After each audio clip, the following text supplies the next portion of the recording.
What's up, everybody? Welcome back. I'd like to say Happy New Year to you all, and I look forward to a mind-blowing 2019. Ever since I got this 59 Strat, I've always been a huge Jimmie Vaughan fan, but ever since I got this guitar, I've really dug deep into like the early T-Bird stuff, and especially these two records alone. You know, there's enough basically how it's done right on these records. Like with any player that I'm starting to get into or starting to listen to, I'll go and find every bootleg I can, and finding some old T-Birds bootlegs from like late 78, late 79, you can really hear the insane influence Jimmy had on Stevie Ray Vaughan being his brother.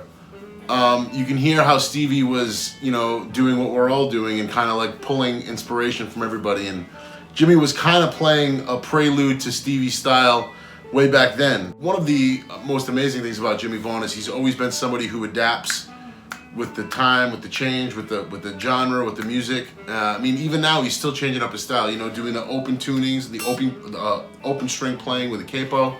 You know, he's always trying to stay on top of his game, and he's always trying to, you know, grow, I think, as a player. You know, I just know from my own personal experience that a lot of people overlook Jimmie Vaughan, or maybe they don't see the comparison, or, you know, I'm a huge Stevie Ray Vaughan fan, I'm not gonna lie. How can you not be influenced by him? But I think if you don't take the time to listen to Jimmy and see what he was doing to turn his little brother onto guitar playing, I think you're really cheating yourself out of something great, because Jimmy is a master, and Jimmy can play, you know, he can play all styles, and he can play Stevie style.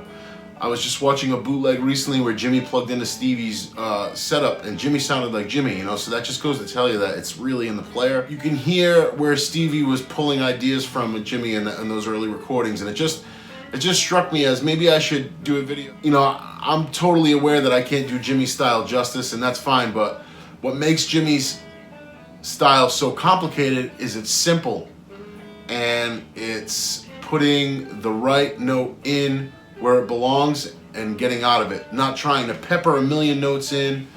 He just puts it in where it fits, where it works, and where it sounds best.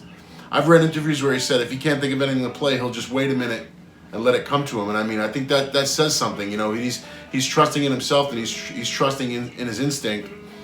And he's amazing, and I really think that everybody should go and research some of that early T-Bird stuff out, especially because he is just playing like a man lit. You know what I mean? It's pretty on point. I'll put a link down to a few shows down in the description. Ones that I've really liked. There's a pretty long full show from 1982 on YouTube, and then I'll also put an MP3 of a show from 1978 that I think everybody should listen to.